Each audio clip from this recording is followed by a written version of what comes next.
لا يعصون الله ما أمرهم ويفعلون ما يؤمرون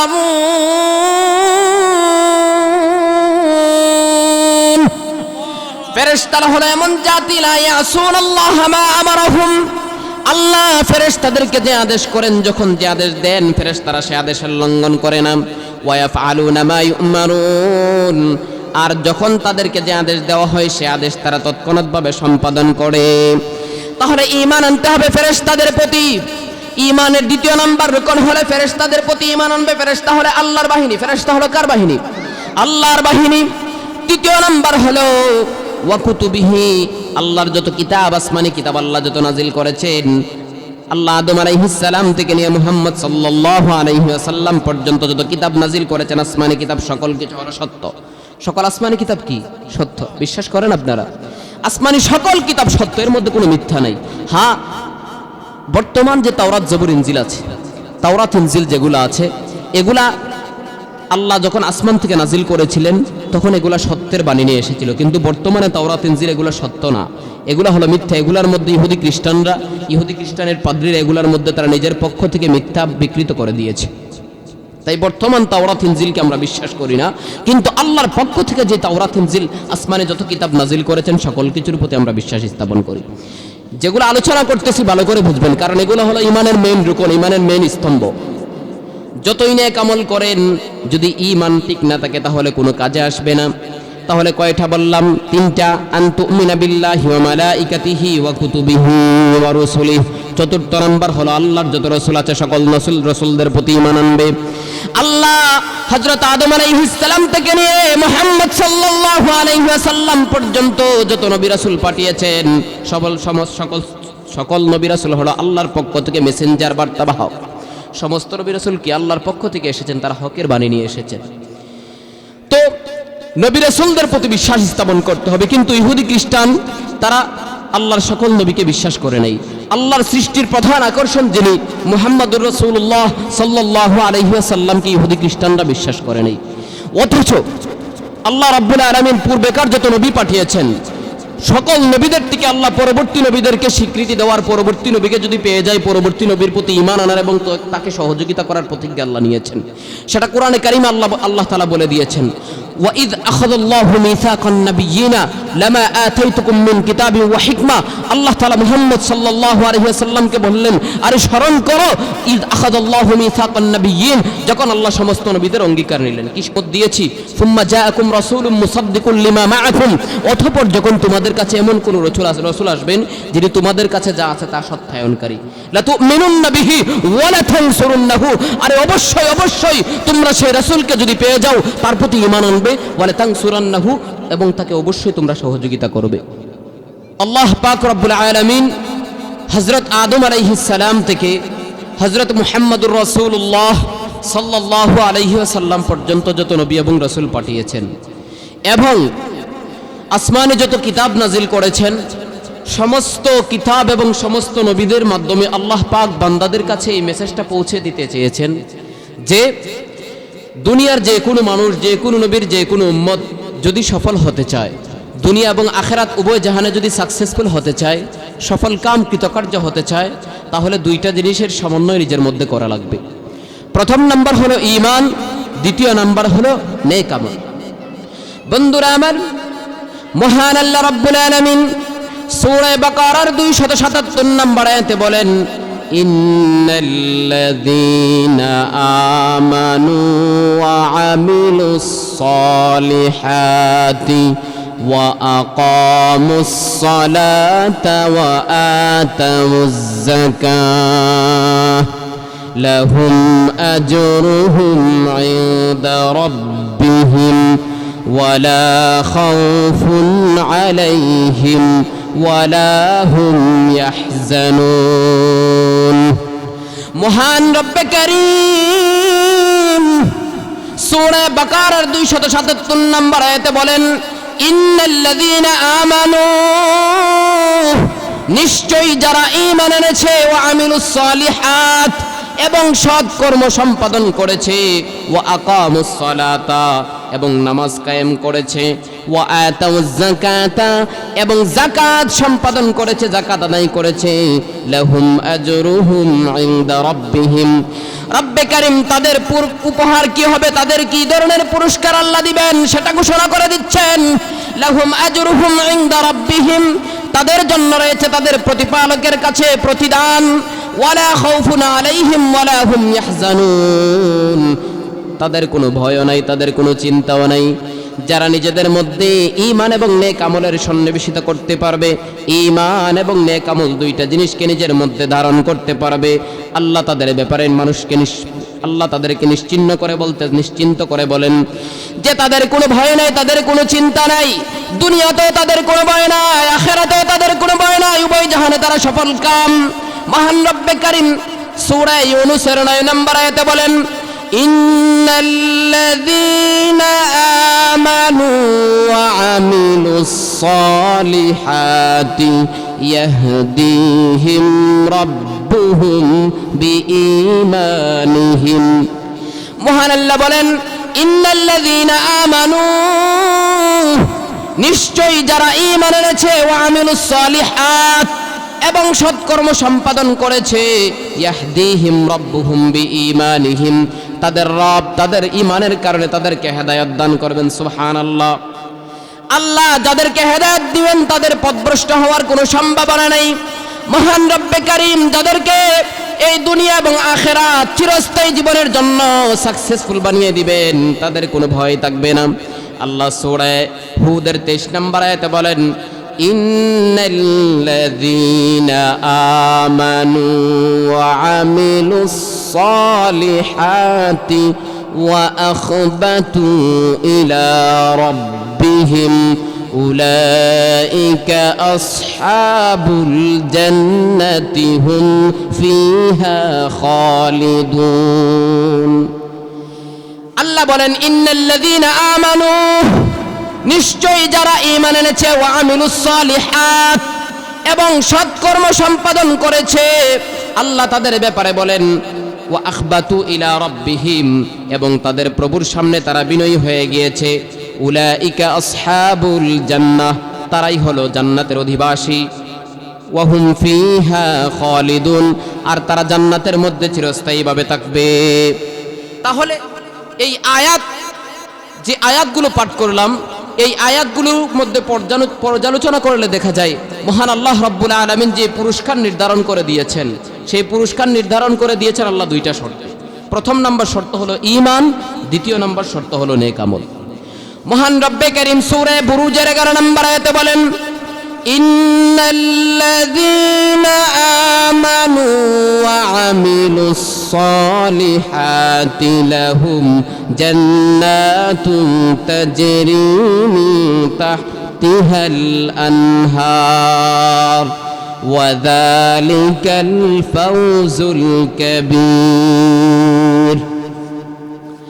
আল্লাহ বলেন, ইন্নাল্লাযীনা আমানু, নিশ্চয়ই যারা ঈমান এনেছে, ওয়া আমিলুস সালিহাত এবং ভালো কাজ করেছে, নেক আমল করেছে, লাহুম জান্নাতুন তাজরি মিন তাহতিহাল আনহার, তাদের জন্য রয়েছে এমন কিছু উদ্যান, এমন কিছু বাগান, যেই বাগানের তলদেশ দিয়ে নহর প্রবাহিত হবে, নদী প্রবাহিত হবে।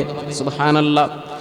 আল্লাহ তাদের ব্যাপারে বলেন, ওয়া যালিকাল ফাওজুল কাবীর, আর এই ঈমান এনে যারা নেক আমল করতে পেরেছে, এটাই হলো জান্নাত পাওয়াটাই হলো তাদের বিরাট সফলতা। আল্লাহ ঈমান এবং নেক আমল করার কারণে, ঈমান এবং নেক আমল নিজের মধ্যে ধারণ করার কারণে আল্লাহ তাদেরকে যে জান্নাত দিবেন, এটাই হলো আল্লাহ পাকের পক্ষ থেকে তাদেরকে দেওয়া বিরাট সফলতা। মহান রব্বে কারীম সূরা বাইয়িনার 7 নম্বর আয়াতে বলেন, ইন্নাল্লাযীনা আমানু ওয়া আমিলুস সালিহাতি উলাইকা হুম খায়রুল বারিয়াহ, নিশ্চয়ই যারা ঈমান এনেছে এবং নেক আমল করেছে, আল্লাহ তাদের ব্যাপারে বলেন, উলাইকা হুম খায়রুল বারিয়াহ, এরাই হলো সৃষ্টি জগতের সেরা। জুড়ে বলেন সুবহানাল্লাহ। যারা ঈমান এনে নেক আমল করতে পেরেছে মহান রব্বে কারীমের পক্ষ থেকে ঘোষণা হলো এরাই হলো পৃথিবীর সবচেয়ে সেরা। তাহলে আমরা যারা ঈমান আনতে পেরেছি, ঈমানের দৌলতে দৌলতমন্দ যারা হতে পেরেছি, নিজেদেরকে ছোট মনে করব না, বরং আল্লাহ পাকের পক্ষ থেকে ঘোষণা দেওয়া যে এটাই হলো আমরাই হলাম পৃথিবীর সর্বশ্রেষ্ঠ। পৃথিবীর আর যারাই দেখেন বিজ্ঞানী, ইউরোপীয় সংস্কৃতি, বৌদ্ধ, ইহুদি, খ্রিস্টান, যাদেরকে দেখছেন যারা আজ উন্নতভাবে চলাফেরা করছে, যারা দুনিয়াবিভাবে দেখা যাচ্ছে খুব শৌকতভাবে চলাফেরা করছে, আল্লাহ তাদেরকে পৃথিবীর শ্রেষ্ঠ বলেন নাই। আল্লাহ বলেছেন যারা ঈমান এনেছে, নেক আমল করতে পেরেছে, তারাই হলো পৃথিবীর শ্রেষ্ঠ। তাহলে যে আলোচনাটা আমরা করলাম এর মাধ্যমে বুঝতে পারলাম যদি দুনিয়া এবং আখিরাত উভয় জাহানে সফল হতে হয়, সাকসেসফুল হতে হয়, কৃতকার্য যদি হতে হয়, সফল কাম যদি হতে হয়, তাহলে দুইটা জিনিস নিজের মধ্যে ধারণ করা লাগবে। প্রথম নাম্বার হলো ঈমান, দ্বিতীয় নাম্বার হলো নেক আমল। এখন আমাদের বুঝতে হবে ঈমান কাকে বলে। শুধু মুমিন মুমিন নামে শুনলাম, মুমিনের ঘরে জন্ম হয়ে গেলাম, মুসলমান মাতা পিতার ঘরে জন্ম হইলাম, একটা নাম রেখে দিল মুমিন, একটা সুন্দর নাম রেখে দিল মুসলমানের, আব্দুল্লাহ, আব্দুর রহমান, আব্দুর রহিম, আব্দুল করিম। শুধু মুসলমানের নাম রাখলেই হবে না, কোন কোন জিনিস নিজের মধ্যে ধারণ করলে মুসলমান হওয়া যাবে, মুমিন হওয়া যাবে।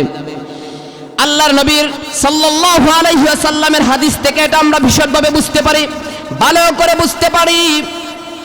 মিশকাত শরীফের হাদিস, হযরত আবু হুরায়রা, হযরত ওমর ইবনুল খাত্তাব রাদিয়াল্লাহু তাআলা আনহু থেকে বর্ণিত হাদিস।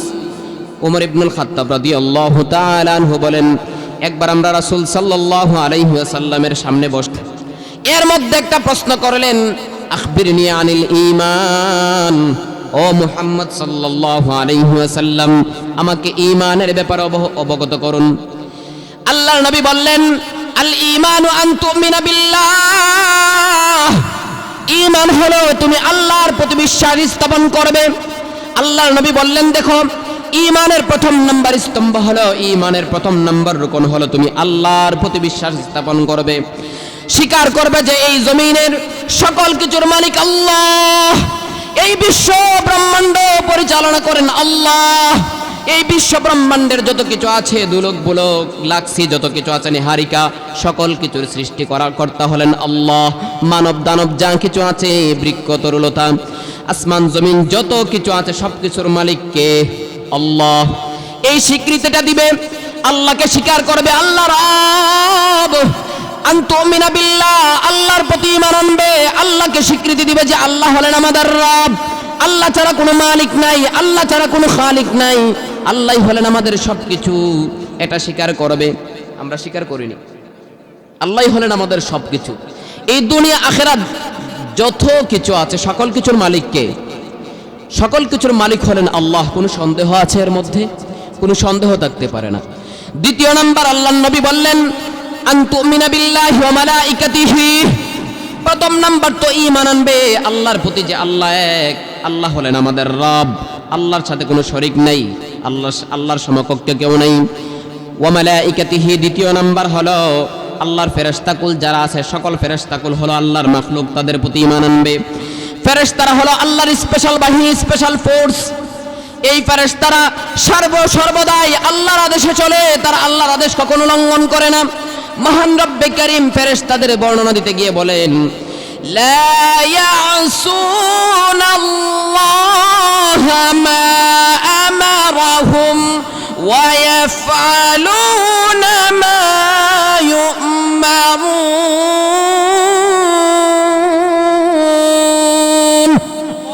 ফেরেশতারা হলো এমন জাতি, লা ইয়াসুনাল্লাহা মা আমারাহুম, আল্লাহ ফেরেশতাদেরকে যে আদেশ করেন, যখন যে আদেশ দেন, ফেরেশতারা সে আদেশের লঙ্ঘন করে না। ওয়া ইয়াফআলুনা মা ইউমারুন, আর যখন তাদেরকে যে আদেশ দেওয়া হয়, সে আদেশ তারা তৎক্ষণাৎভাবে সম্পাদন করে। তাহলে ঈমান আনতে হবে ফেরেশতাদের প্রতি। ঈমানের দ্বিতীয় নাম্বার রুকন হলে ফেরেশতাদের প্রতি ঈমান আনবে। ফেরেশতা হলো আল্লাহর বাহিনী। ফেরেশতা হলো কার বাহিনী? আল্লাহর বাহিনী।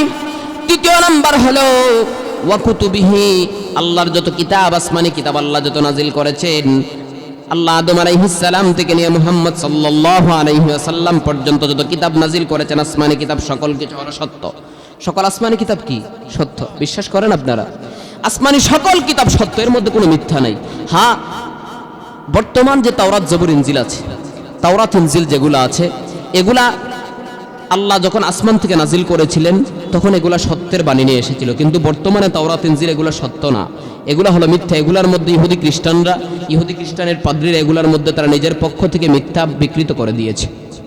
তাই বর্তমান তাওরাত ইনজিলকে আমরা বিশ্বাস করি না, কিন্তু আল্লাহর পক্ষ থেকে যে তাওরাত ইনজিল আসমানে যত কিতাব নাজিল করেছেন সকল কিছুর প্রতি আমরা বিশ্বাস স্থাপন করি। যেগুলো আলোচনা করতেছি ভালো করে বুঝবেন, কারণ এগুলো হলো ইমানের মেইন রুকন, ইমানের মেইন স্তম্ভ। যতই নেক আমল করেন যদি ঈমান ঠিক না থাকে তাহলে কোনো কাজে আসবে না। তাহলে কয়টা বললাম? তিনটা। আনতুমিনা বিল্লাহি ওয়া মালাইকাতিহি ওয়া কুতুবিহি ওয়া রুসুলিহি। চতুর্থ নাম্বার হলো আল্লাহর যত রাসূল আছে সকল রাসূলদের প্রতি ঈমান আনবে। আল্লাহ হযরত আদম আলাইহিস সালাম থেকে নিয়ে মুহাম্মদ সাল্লাল্লাহু আলাইহি ওয়াসাল্লাম পর্যন্ত যত নবী রাসূল পাঠিয়েছেন সকল নবী রাসূল হলো আল্লাহর পক্ষ থেকে মেসেঞ্জার, বার্তাবাহক। সমস্ত নবী রাসূল কি আল্লাহর পক্ষ থেকে এসেছেন, তারা হকের বাণী নিয়ে এসেছেন।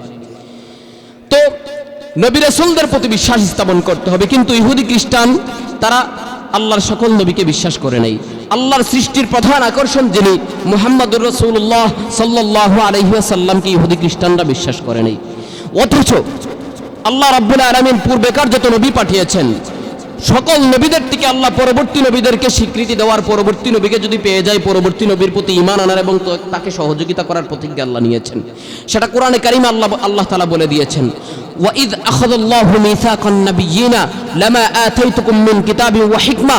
আল্লাহ তাআলা মুহাম্মদ সাল্লাল্লাহু আলাইহি ওয়াসাল্লামকে বললেন, আরে স্মরণ করো ইদ আখাযাল্লাহু মিসাকান নাবিয়্যিন, যখন আল্লাহ সমস্ত নবীদের অঙ্গীকার নিলেন। কি শপথ দিয়েছি?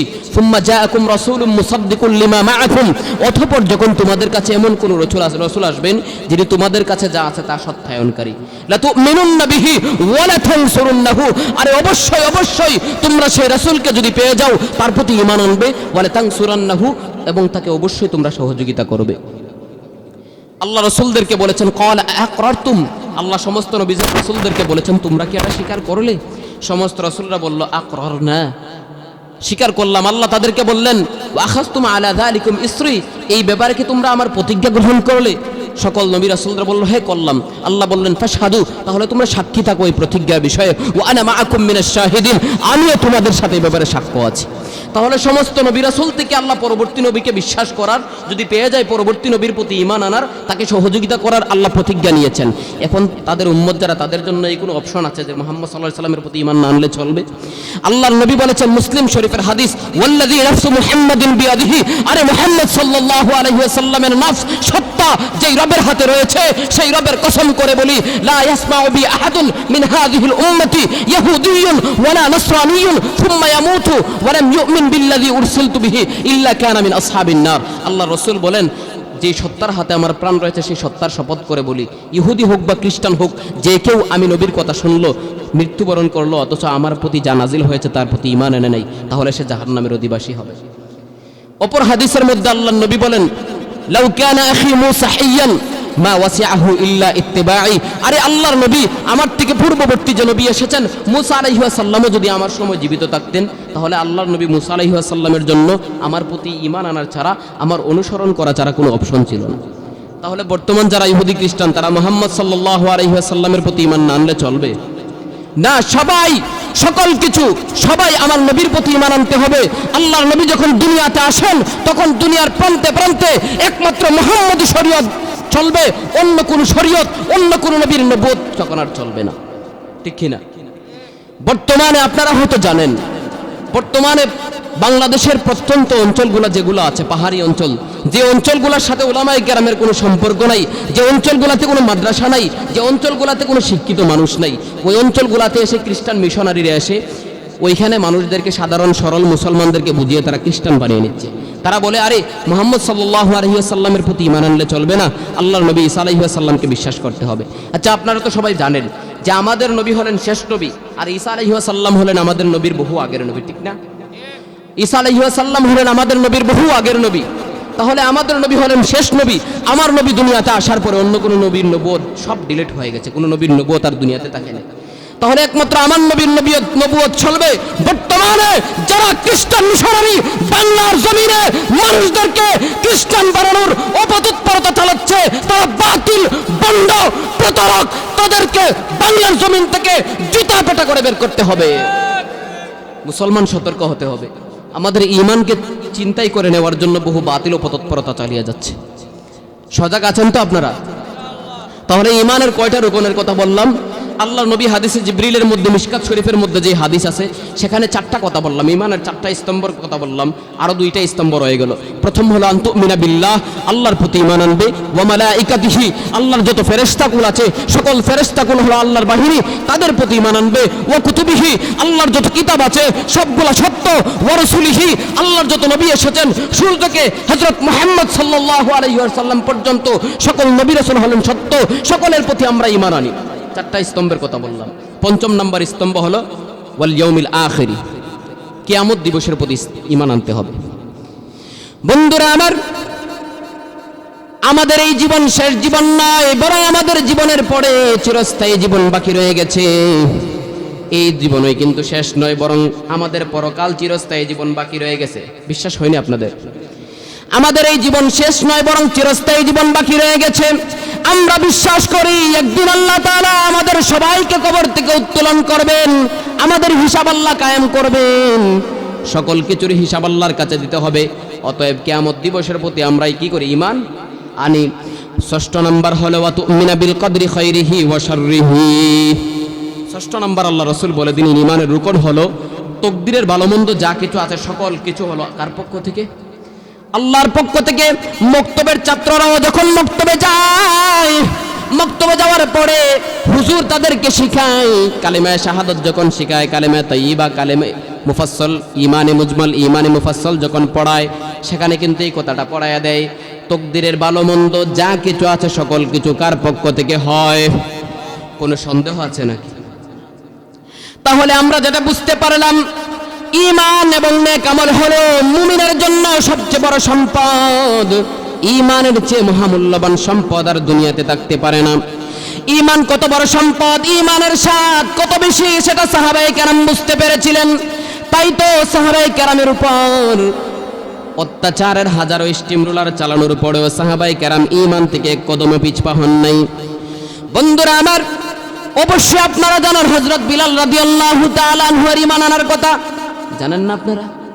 হযরত বিলাল রাদিয়াল্লাহু তাআলা আনহু ছিলেন একজন দাস, উমাইয়া বিন খালাফ, নরদম্বর পিশাচ, এক নিকৃষ্ট জাহান্নামের কীট। উমাইয়া বিন খালাফের দাস ছিলেন হযরত বিলাল রাদিয়াল্লাহু তাআলা আনহু। হযরত বিলাল রাদিয়াল্লাহু তাআলা আনহু যখন ঈমান আনলেন, যখন ঈমানের দৌলতে দৌলতমন্দ হয়ে গেলেন, তার মালিক উমাইয়া বিন খালাফ সহ্য করতে পারে নাই। উমাইয়া বিন খালাফ বলল, যেই মুহাম্মদকে দেখতে পারি না, যেই মুহাম্মদের নাম আমি কানে শুনতে পারি না, আল্লাহকে এক বললে স্বীকার করলে, যেই আল্লাহর কথা আমি শুনতে পারি না, মূর্তির বিরুদ্ধে বললে আমি শুনতে পারি না, যদি তুমি এখন এই মুহাম্মদের প্রতি ঈমান আনছো, তবে যদি মুহাম্মদের প্রতি ঈমান না চারো, তাহলে অবশ্যই আমি তোমাকে শাস্তি দিব। বিলাল রাদিয়াল্লাহু তাআলা ঈমান চারেন নাই। এই নরদম নরপিশাচ হযরত বিলাল রাদিয়াল্লাহু তাআলা আনহুর গলার মধ্যে একটা রশি লটকায় দেয়। রশি লটকায় এলাকার বখাটে গুন্ডা মস্তান ছেলেদের হাতে দিয়া দেয় রশিটা, আর বলে, তোমরা যাও বেলালকে নিয়ে মক্কার অলিতে গলিতে ঘুরে বেড়াও, বেলালকে শাস্তি দিতে থাকো, পাথরে ভূমির মধ্যে টেনে নিয়ে যাইতে থাকো, যতক্ষণ পর্যন্ত না বেলাল ঈমান না ছাড়ে ততক্ষণ পর্যন্ত বেলালকে শাস্তি দিতে থাকবে। ওই নরাদমগুলা হযরত বেলাল রাদিয়াল্লাহু তাআলা আনহুকে মক্কার অলিগলিতে নিয়ে ঘুরে বেড়ায়। দুপুরের প্রচন্ড রোদে যখন মরুভূমির বালুকাময় অঞ্চলগুলা উত্তপ্ত হয়ে যায়, তখন তারা বেলাল রাদিয়াল্লাহু তাআলা আনহুকে বালু, উত্তপ্ত বালুর উপর কাপড় খুলে শোয়া দেয়। উত্তপ্ত বালু কেমন গরম! আমাদের অঞ্চলেই তো যখন গ্রীষ্মকাল আসে, তখন যখন গরমের দিন আসে, মাটি দিয়া খালি পায়ে হাঁটা যায় না, গরম লাগে না? অথচ বালুর তো আরো কত বেশি গরম। হযরত বেলাল রাদিয়াল্লাহু তাআলা আনহুকে ঈমান আনার দোষে তারা বালুর মধ্যে শোয়া দেয়, আর বুকের উপর একটা পাথর চাপা দিয়ে দেয়, বলে, বেলাল রে, যদি মুহাম্মদকে ভুলে যাও, যদি এক আল্লাহকে অস্বীকার করো, যদি মুহাম্মদের ধর্ম ছেড়ে দাও, তাহলে তোমাকে ছেড়ে দিব। কিন্তু বিলাল রাদিয়াল্লাহু তাআলা আনহু তখন মুখের মধ্যে যেই বাণী উচ্চারণ করেছিলেন, সেটা কিয়ামত অবধি ইতিহাসের স্বর্ণাক করে লিখিত থাকবে। বেলাল রাদিয়াল্লাহু তাআলা চিৎকার করে বলেছিলেন, আহাদ আহাদ আহাদ আহাদ বলেছিলেন আল্লাহ এক, আল্লাহর সাথে কোনো শরীক নাই। এক আল্লাহর প্রতি বিশ্বাস স্থাপন করেছি, এক আল্লাহকে ছেড়ে দেওয়ার জন্য নয়। হযরত মুহাম্মদ সাল্লাল্লাহু আলাইহি ওয়াসাল্লামকে নবী হিসেবে মেনে নিয়েছি, ছেড়ে দেওয়ার জন্য নয়। এরে কাফেররা, শাস্তি যত পারো দিতে পারো, কিন্তু এক আল্লাহকে ছাড়তে পারবো না। মুহাম্মদ সাল্লাল্লাহু আলাইহি ওয়াসাল্লামকে ছাড়তে পারবো না। ওই নরাদমগুলা বেলাল রাদিয়াল্লাহু তাআলা আনহুকে এইভাবে শাস্তি দিত। শেষ পর্যন্ত হযরত আবু বকর রাদিয়াল্লাহু তাআলা আনহু নিজের সম্পদ ব্যয় করে বেলাল রাদিয়াল্লাহু তাআলা আনহুকে মুক্ত করে দিয়েছিলেন। এমনি ভাবে সাহাবায়ে কেরামের মধ্যে আরো আছে হযরত আম্মার বিন ইয়াসির রাদিয়াল্লাহু তাআলা আনহু এর আম্মা হযরত সুমাইয়া রাদিয়াল্লাহু তাআলা আনহা, তিনি যখন মুহাম্মদ সাল্লাল্লাহু আলাইহি ওয়াসাল্লামের প্রতি ঈমান আনলেন, যখন আল্লাহকে এক বলে স্বীকার করলেন, সমস্ত মূর্তি থেকে বিমুখ হয়ে গেলেন। মূর্তি কোনো কিছু করতে পারে না, এক আল্লাহর সাথে কোনো কিছু শরীক নাই। এই কথা যখন তিনি স্বীকার করলেন, এক আল্লাহর প্রতি ঈমান আনলেন, তখন নরাদম আবু জাহেল হযরত সুমাইয়া রাদিয়াল্লাহু তাআলা আনহার প্রতি বিশাল অত্যাচার করে, প্রচন্ড অত্যাচার করে। এক পর্যায়ে অত্যাচারের সীমাতিরিক্ত হয়ে গিয়ে হযরত সুমাইয়া রাদিয়াল্লাহু তাআলা আনহার লজ্জাস্থান দিয়ে বর্ষা দিয়ে আঘাত করে। হযরত সুমাইয়া রাদিয়াল্লাহু তাআলা আনহার লজ্জাস্থানের মধ্যে বর্ষা দিয়ে আঘাত করে। হযরত সুমাইয়া রাদিয়াল্লাহু তাআলা আনহা ব্যথা সহ্য করতে না পেরে ইন্তেকাল করেন। মুসলমান ভাইরা রে আমার, ঈমানের জন্য সাহাবায়ে কেরাম কত কষ্ট করেছেন। শুধু কিসের জন্য? ঈমানের জন্য। মহান রব্বে কারীম সূরার কোরআনের মধ্যে বলেন, ইন্নাল্লাযীনা ক্বালু রাব্বুনাল্লাহ,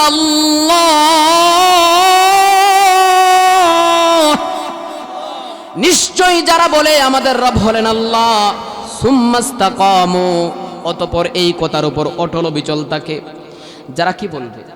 যারা বলে আমাদের রব হলেন আল্লাহ, দুনিয়ার কোনো কিছুই কিছু করার ক্ষমতা রাখে না, দুনিয়ার কেউ কিছু করতে পারে না। দুনিয়ার কেউ কিছু করার ক্ষমতা আছে নাকি? দুনিয়ার কেউ কিছু করার ক্ষমতা রাখে না। আমাকে সৃষ্টি করলেন আল্লাহ, আমাকে সমস্ত রিজিক দেন কে? অসুস্থ হলে সুস্থতা দান করেন কে? আমি যখন বিপদে পড়ি বিপদ থেকে উদ্ধারণ করেন কে? এই কথাটা যারা স্বীকার করবে, নিশ্চয়ই যারা বলবে যে আমাদের রব হলেন আল্লাহ, সুম্মাস্তাকামু, অতঃপর এই কথার উপর অটল অবিচল থাকে। এই কথা বলতে যায় যদি অত্যাচার সহ্য করতে হয়, যদি নিজেকে একদম হীনমন্য করতে হয়, যদি নিজেকে একদম মাটির সাথে মিশিয়ে ফেলতে হয়, তারপরে এই কথার উপর অটল থাকতে হবে। মহান রব্বে কারীম বলেন, আল্লাহ আমাদের রব, এই কথা বলে যারা অটল অবিচল থাকবে তাদের পুরস্কার কি? তাদের পুরস্কারটা হলো মহান। আল্লাহ বলেন, তাতানাজ্জালু আলাইহিমুল মালাইকাতু আল্লা তাখাফু ওয়া লা তাহজানু ওয়া আবশিরু বিল জান্নাতিল্লাতী কুনতুম তুআদুন। তাদের পুরস্কারটা কি জানেন? আল্লাহ বলেন, তাতানাজ্জালু আলাইহিমুল মালাইকা, মৃত্যুর সময় যখন সাকরাতুল মাউত, কত কষ্টের সময়, এই সময় মৃত্যু যখন আসবে প্রত্যেকটা মানুষের জন্য কত কঠিন সময়, কত কঠিন একটা মুহূর্ত, তখন ফেরেশতারা, রহমতের ফেরেশতারা আয়েশা তাকে সান্ত্বনা দিবে। আয়েশা বলবে, আল্লাহ তাখাফু, এরে আল্লাহর বান্দা, তুমি দুনিয়ার মধ্যে আল্লাহকে রব হিসাবে স্বীকার করেছো, তুমি রব হিসাবে আল্লাহকে স্বীকার করে এর উপর অটল অবিচল থেকেছো, অতএব আল্লাহ তাখাফু, তোমরা ভয় করো না, তোমার কোনো ভয় নাই, আমরা আছি, আল্লাহর পক্ষ থেকে রহমতের ফেরেশতা আমরা আছি। ওয়ালা তাহজানু, তোমরা কোনো চিন্তা ফিকির করো না, কোনো ধরনের চিন্তা নাই। ওয়া আবশিরু বিল জান্নাতিল্লাতী কুনতুম তুআদুন, আর আল্লাহর পক্ষ থেকে যেই জান্নাতের প্রতিজ্ঞা তোমাদেরকে দেওয়া হয়েছিল সেই জান্নাতের সুসংবাদ গ্রহণ করে নাও। সুবহানাল্লাহ। যারা আল্লাহকে রব হিসেবে স্বীকার করে এই কথার উপর অটল অবিচল থাকবে, তাদেরকে মৃত্যুর সময় রহমতের ফেরেশতারা এসে সান্ত্বনা দিবে। দুনিয়াতে যখন আমরা কোনো বিপদে পড়ি, তখন যদি কোনো মানুষ এসে আমাদেরকে সান্ত্বনা দেয়, কত ভালো লাগে না? তাহলে মৃত্যুর সময় যখন দুনিয়ার কেউ কোনো সহযোগিতা করতে পারবে না, আল্লাহর পক্ষ থেকে রহমতের ফেরেশতারা এসে বলবে, আরে তোমার চিন্তা করো কেন, নো টেনশন, কোনো চিন্তা নাই। আর যে আল্লাহকে তুমি রব হিসেবে স্বীকার করেছো, সে আল্লাহই তো তোমার জন্য যথেষ্ট। সে আল্লাহর পক্ষ থেকে জান্নাতের সুসংবাদ গ্রহণ করে, সুবহানাল্লাহ। তাহলে ঈমান হলো আমাদের মূল সম্পদ। ঈমান কি আমাদের মূল সম্পদ। ঈমানের চেয়ে দামি কোনো সম্পদ আর হতে পারে না। ঈমানের চেয়ে মূল্যবান কোনো সম্পদ নাই। আপনারাও ভালো করে জানেন, যেই জিনিস যত দামি হয় সেই জিনিস চুরি করার জন্য বেশি চেষ্টা করা হয়, তাই না? যেই জিনিস যত বেশি দামি সেই জিনিস চুরি করার জন্য মানুষ বেশি অপতৎপরতা চালায়। আমাদের ঈমান যেহেতু মূল্যবান, তাই আমাদের ঈমান চুরি করার জন্য বহু মানুষ অপতৎপরতা চালায়। কারো ঘরে যদি স্বর্ণ থাকে, স্বর্ণ চুরে যদি জানতে পারে, রাত্রেবেলায় ঘুম হারাম, চুরে চেষ্টা করবে স্বর্ণটা কিভাবে নিয়ে যেতে হয়। কারো ঘরের মধ্যে যদি মুক্তা থাকে, হীরা থাকে, তাহলে চুর ওই দিন নিয়ে ছাড়বে। এটা চুর বলবে আমি ঘুমাবো না যতক্ষণ পর্যন্ত এটা না নিয়েছি। তেমনি ভাবে আপনার আমার ভিতরে এমন মহামূল্যবান ঈমান আছে, যে ঈমানকে চুরি করার জন্য বহু চোর, বহু বাতিল অপতৎপরতা চালিয়ে যাচ্ছে। যারা মোবাইল ব্যবহার করেন দেখতে পারবেন, রিসেন্টলি সাম্প্রতিক একটা দল বেশি আনাগোড়া, তাদের বেশি আস্ফালন দেখা যাচ্ছে বাংলার জমিনে। তাদের নাম হিজবুত তাওহীদ। নামটা সুন্দর, হিজবুত তাওহীদ মানে তাওহীদবাদী দল। অথচ তাদের যত কর্মকাণ্ড আছে সবগুলো হলো শয়তানের কর্মকাণ্ড। তারা হলো হিজবুত শয়তান। এই হিজবুত তাওহীদ ঈমান বিধ্বংসী দল।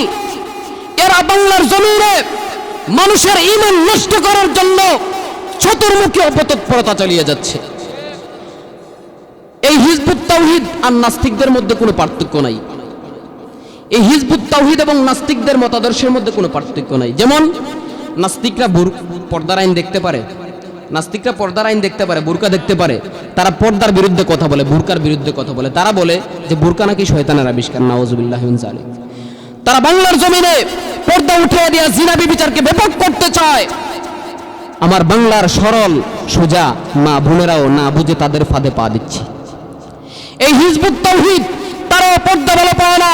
তারাও বলে মুমিন নারীদেরকে ঘর থেকে বের করে আনতে হবে। তাদেরকে মোরগ যেভাবে চায়, শিয়াল যেভাবে চায়, মুরগি ঘর থেকে বের হয়ে আসুক। এই নাস্তিকরাও চায় নারীরা ঘর থেকে উলঙ্গ হয়ে বের হোক। এই হিজবুত তাওহীদের মতাদর্শ এটাই। তারা পর্দার বিধান দেখতে পারে না। এই কারণে তারা নারী পুরুষ, তারা বলে নারী পুরুষ লিভ টুগেদার, একসাথে বসবাস করতে পারবে। তারা নারী পুরুষদেরকে একসাথে বসায় বেপরদায়। যারা মোবাইল ব্যবহার করেন দেখবেন। এই হিজবুত তাওহীদ এরা হলো নাস্তিকদের মতাদর্শ, এদের মতাদর্শ। নাস্তিকরা যেমন দাড়ি দেখতে পারে না, নাস্তিকরা যেমন টুপি দেখতে পারে না, নাস্তিকরা যেমন পাঞ্জাবি দেখতে পারে না, এই হিজবুত তাওহীদও দাড়ি টুপি পাঞ্জাবি কিছুই দেখতে পারে না। তারা উলামায়ে কেরামের বিরুদ্ধে প্রোপাগান্ডা চালায়। তারা বলে উলামায়ে কেরাম নাকি এই দেশে ধর্ম ব্যবসা করছে, নাউযুবিল্লাহি মিন যালিক। উলামায়ে কেরাম বাংলার মধ্যমণি। উলামায়ে কেরাম সর্বদাই জাতির ঈমান রক্ষার জন্য সার্বিক চেষ্টা করে যাচ্ছেন। উলামায়ে কেরাম, আর কেউ তো উলামায়ে কেরাম জাতির ঈমান রক্ষার জন্য জেলে পড়ে আছে না? কত উলামায়ে কেরাম এখনো জেলে পড়ে আছে, কষ্ট করছে। এই বাংলার জমিনে মানুষের ঈমান রক্ষার জন্য যে সমস্ত উলামায়ে কেরাম জেলে আছে, আমাদের দাবি মাননীয় সরকারের কাছে তাদের অতি দ্রুত মুক্তি দিতে হবে। কি বলেন, উলামায়ে কেরামের মুক্তির দরকার আছে না? তো এই হিজবুত তাওহীদ যারা বাংলার জমিনে ঈমানকে নষ্ট করতে চায়, তারা বিভিন্ন এলাকা পাড়া মহল্লার মধ্যে ঘুরে ঘুরে বেড়ায়। নারী পুরুষ উভয়ে তারা ঘুরে ঘুরে বেড়ায়, মানুষের ঈমান নষ্ট করে। এই হিজবুত তাওহীদ বাতিল, বন্ধ, প্রতিরোধ।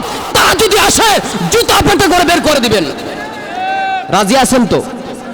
ঈমান রক্ষার জন্য আপনারা সবকিছু দিতে রাজি আছেন তো? দুইটা হাদিস বলবো। ঈমান কত দামি জিনিস, দুইটা হাদিস বলি। মিশকাত শরীফের 61 নম্বর হাদিস। আন মুআয রাদিয়াল্লাহু তাআলা আনহু قال আওসানি রাসূলুল্লাহ সাল্লাল্লাহু আলাইহি ওয়াসাল্লাম বিআশরি কালিমাতিন قال لا تشرك بالله وإن قتلت وحرقت। আল্লাহর নবী হযরত মুআয ইবনে জাবাল রাদিয়াল্লাহু তাআলা আনহু কে বলেন, হযরত মুআয বলেছেন, আওসানি রাসূলুল্লাহ, আল্লাহর নবী আমাকে ওসিয়ত করেছেন, উপদেশ দিয়েছেন। এরে মুআয, তোমাকে 10টা জিনিসের উপদেশ দেই। আল্লাহর নবী তাকে 10টা জিনিসের উপদেশ দিয়েছেন। কয়টা? প্রথম নাম্বার হলো লা তুশরিক বিল্লাহ, মুআয তুমি আল্লাহর সাথে শরীক করবে না। আল্লাহর সাথে কি করা যাবে না? শরীক করা যাবে না। কোনো বাবা কোনো পীর কি আল্লাহর সমান হতে পারে? তাহলে আমরা কেন মাজারে যায় বাবার কাছে সন্তান চাই? মাজারে যায় কেন সেজদা দেই? আরে সেজদার অধিকারী একমাত্র কে? আল্লাহ ছাড়া অন্য কেউ আছে নাকি? আল্লাহর নবী বলেন লা তুশরিক বিল্লাহ, আল্লাহর সাথে শরীক করো না। ওয়া ইন কুতিলতা ওয়া হুররিকতা, মুআজ রে যদিও তোমাকে হত্যা করা হয় এবং আগুনে পুড়ায় ফেলা হয় তারপরে ঈমান ছাড়া যাবে না, আল্লাহর সাথে শরীক করতে পারবে না। আল্লাহর সাথে কোনো মূর্তিকে শরীক করা যাবে? কোনো মূর্তি দেবদেবী তারা আল্লাহ সমান হতে পারে? আরে মূর্তি তারা তো নিজের জানই বাঁচাতে পারে না, তাদেরকে নিজেরাই নিজের হাতে মাটি দিয়ে বানাতে হয়, আবার পিছনে একটা বাঁশ দিয়ে দাঁড় করাতে হয়। অথচ আল্লাহ তাআলা হলেন কাইয়ুম, যিনি নিজে নিজে প্রতিষ্ঠিত, সারা জাহানকেও তিনি প্রতিষ্ঠিত করেছেন, সকল কিছু পরিচালনা করেন আমার আল্লাহ, তিনি সুপ্রতিষ্ঠিত। তাহলে আল্লাহর সাথে কোনো মূর্তি শরীক হতে পারে? আল্লাহর নবী মুআজকে বলেছেন লা তুশরিক বিল্লাহি ওয়ালাউ কুতিলতা ওয়া হুররিকতা, এরে মুআজ আল্লাহর সাথে কাউকে শরীক করবা না, যদিও তোমাকে হত্যা করা হয়, যদিও তোমাকে পুড়ায় ফেলা হয়, তাহলে আল্লাহর সাথে শরীক করতে পারবে না। আপনারা কেউ এমন আসেননি যদি ঈমান টিকায় রাখতে হয় ঈমানের জন্য জান দিতে পারবেন? আসেননি? যদি ঈমানের জন্য জান দিতে হয়, ঈমানের জন্য যদি মাল দিতে হয়, সকল কিছু আমরা আল্লাহর রাস্তায় ব্যয় করতে পারবো, ঠিক কি না? সুনান ইবনে মাজার 4034 নম্বর হাদিস, عن أبي الدرداء رضي الله تعالى عنه قال أوصاني خليلي صلى الله عليه وسلم ألا تشرك بالله شيئا ولو قطعت وحركت।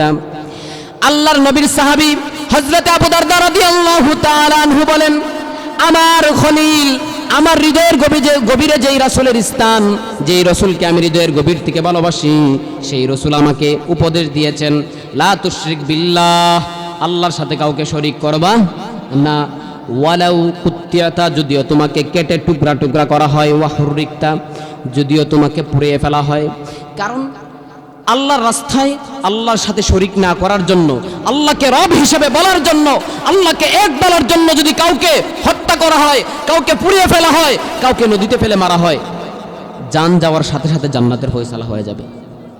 তাহলে আল্লাহর সঙ্গে কাউকে কোনো ক্রমেই শরীক করা যাবে না। এরপরে আবু দারদা রাদিয়াল্লাহু তাআলা আনহু বললেন, আল্লাহর নবী আমাকে আদেশ করলেন ওয়ালা তাতরুক সালাতান মাকতুবাতান মুতাআম্মিদান, এরে আবু দারদা কখনো তুমি ইচ্ছাকৃতভাবে ফরজ নামাজ ছেড়ে দিবে না। কারণ ফামান তারাকাহা ফাকাদ বারিআত মিনহু যিম্মাতু, যেই ব্যক্তি ইচ্ছা করে ফরজ নামাজ ছেড়ে দেয় তার থেকে আল্লাহর জিম্মাদারি উঠে যায়, আল্লাহ তাকে জাহান্নামে দিবেন না, কোথায় দিবেন এটার দায়িত্ব আল্লাহর কাছে নাই। তাহলে ফরজ নামাজ যদি ইচ্ছাকৃতভাবে ছাড়া হয় তাহলে আল্লাহ আমাদের জিম্মাদারি ছেড়ে দিবেন, বলবেন যা, কোথায় যাবে যা, যেহেতু তুই আমার আদেশ মানুষ নাই, তাহলে যেখানে যাবার যা, অসুবিধা নাই। আমি আল্লাহর জমিন থেকে যদি বাহিরে যাইতে পারি যাস না, অসুবিধা কি? আল্লাহর জমিন থেকে কোথাও বাহিরে যাওয়া যাবে নাকি? আল্লাহর জমিন ছেড়ে কোথাও যাওয়া যাবে? আল্লাহ সূরা রহমানের মধ্যে বলেন ইয়া মা'শারাল জিন্নি ওয়াল ইনসি ইন ইসতাতা'তুম আন তানফুযু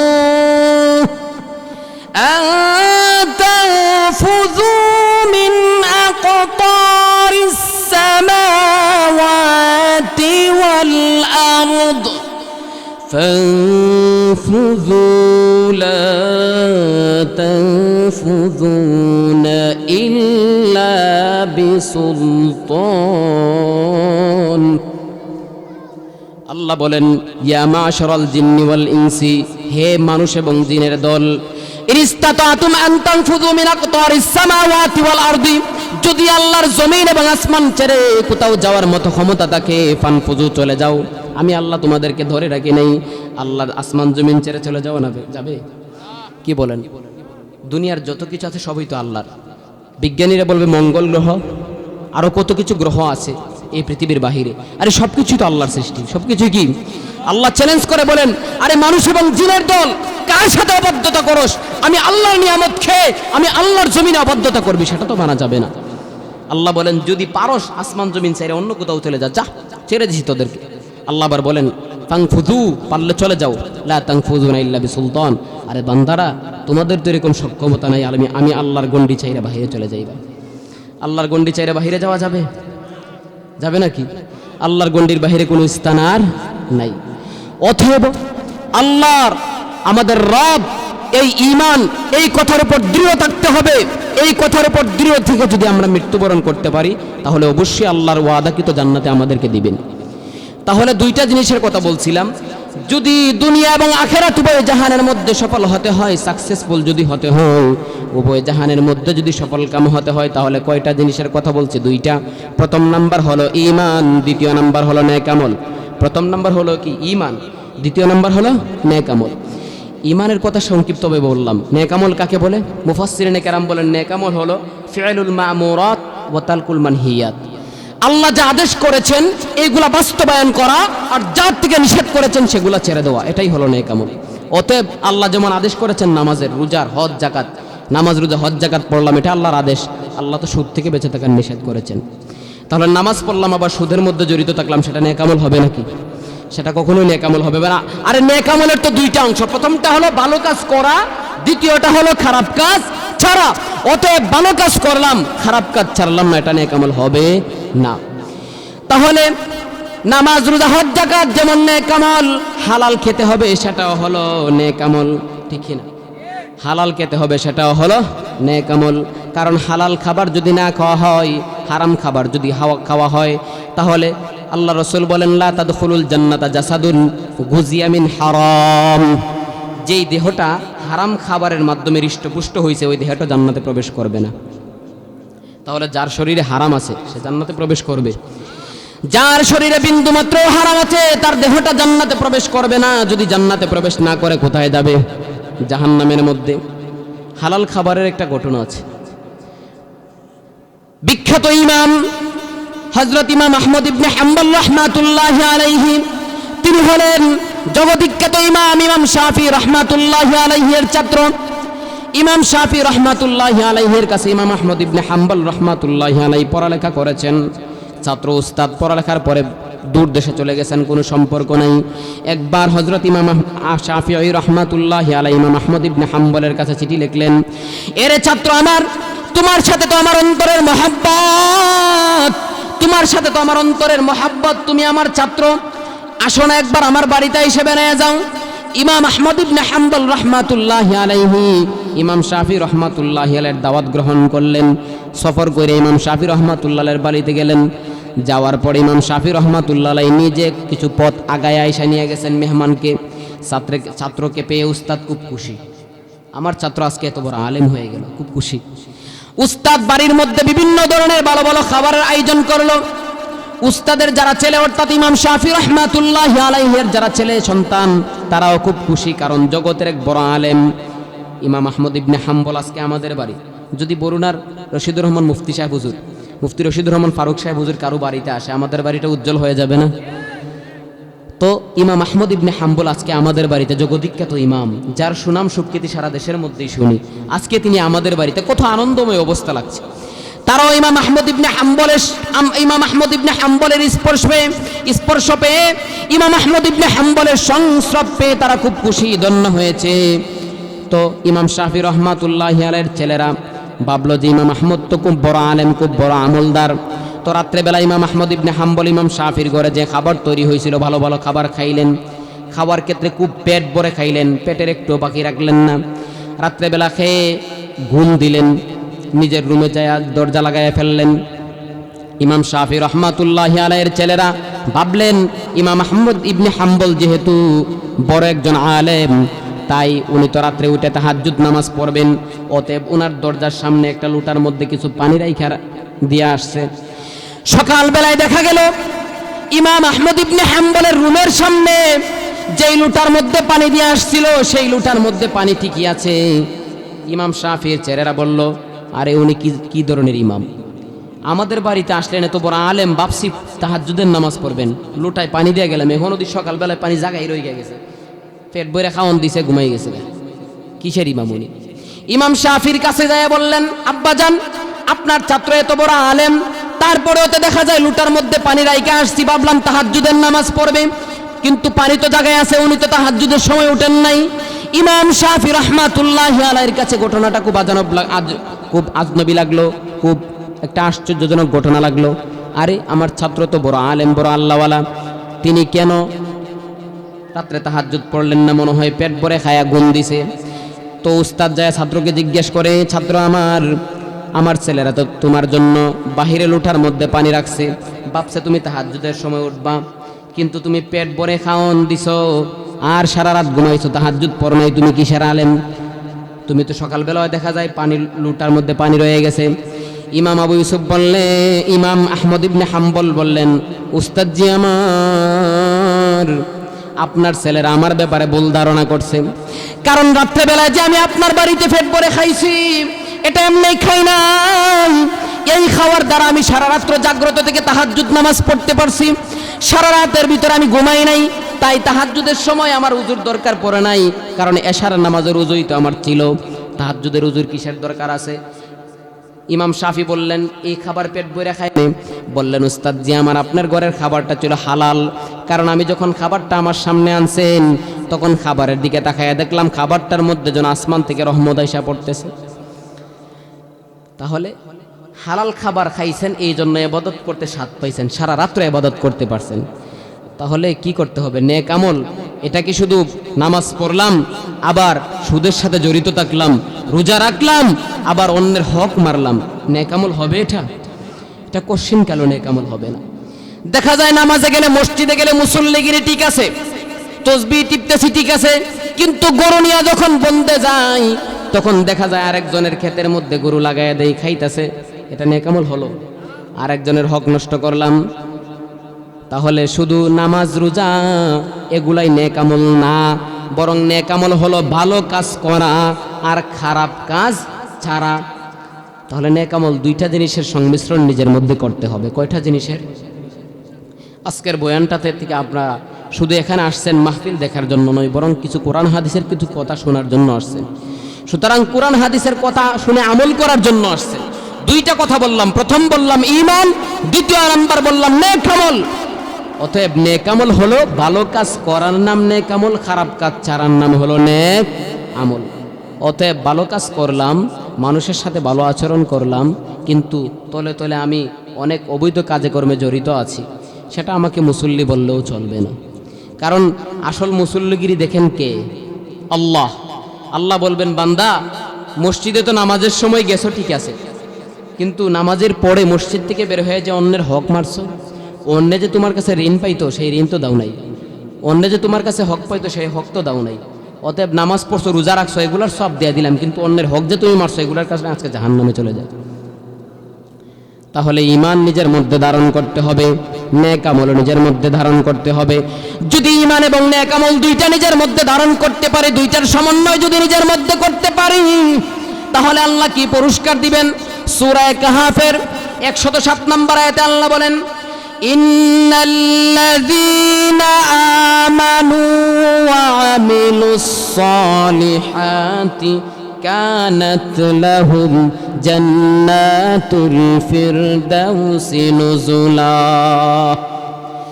মহান রব্বে কারীম বলেন, ইন্নাল্লাযীনা আমানু, নিশ্চয় যারা ঈমান এনেছে, ওয়া আমিলুস সালিহাত, এবং নেক আমল করেছে, ঈমান এবং নেক আমল দুইটাকে নিজের মধ্যে ধারণ করতে পেরেছে, আল্লাহ তাআলা তাদের জন্য বলেন, কানাত লাহুম জান্নাতুল ফিরদাউসি নুজুলা।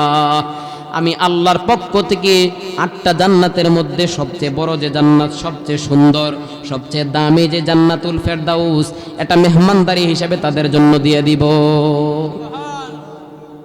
তাহলে জান্নাতুল ফেরদাউস পাইতে গেলে কয়টা জিনিস লাগবে? দুইটা, ঈমান এবং নেক আমল। অতএব আমাদের ঈমান আমাদের মূল সম্পদ। আমাদের ঈমান আমরা কোনো ক্রমেই ছাড়তে পারবো না। ঈমানের জন্য যদি জান দিতে হয়, ঈমানের জন্য যদি মাল দিতে হয়, ঈমানের জন্য যদি বাড়িঘর ছাড়তে হয়, ঈমানের জন্য যদি সবকিছু হারাতে হয়, তারপরেও আমরা ঈমান ছাড়তে পারবো না। ঠিক না? ঈমান এবং নেক আমল দুইটা জিনিসকে নিজের মধ্যে ধারণ করব, আল্লাহ তাআলার ওয়াদা অনুযায়ী অবশ্যই আল্লাহ তাআলা আমাদেরকে জান্নাত দিবেন। ঠিক কি না?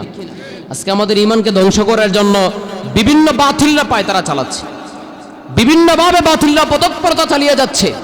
কি বলবো, এই ভারতবর্ষের যারা হিন্দু সাম্প্রদায়িক উগ্র হিন্দুরাও আজকে এই ভারতবর্ষ থেকে মুমিনদেরকে তাড়িয়ে দেওয়ার জন্য ইসলাম নামক জিনিসটাকে, ঈমান নামক জিনিসটাকে একদম নিশ্চিহ্ন করে দেওয়ার জন্য চেষ্টা চালিয়ে যাচ্ছে। এই হিন্দুরা বলে কি জানেন? তারা বলে যে ইসলাম ধর্ম এটা পুরাতন না। ইসলাম ধর্ম মুহাম্মদ সাল্লাল্লাহু আলাইহি ওয়াসাল্লাম উনি তো দুনিয়ায় আসছেন মাত্র ১৫০০ বছর হয়েছে। আর আমাদের হিন্দু ধর্ম এটার আসল নাম হলো সনাতন। সনাতন মানে পুরাতন, পুরাতন মানে এটা মুহাম্মদ সাল্লাল্লাহু আলাইহি সাল্লামের আগে আরো আগের ধর্ম।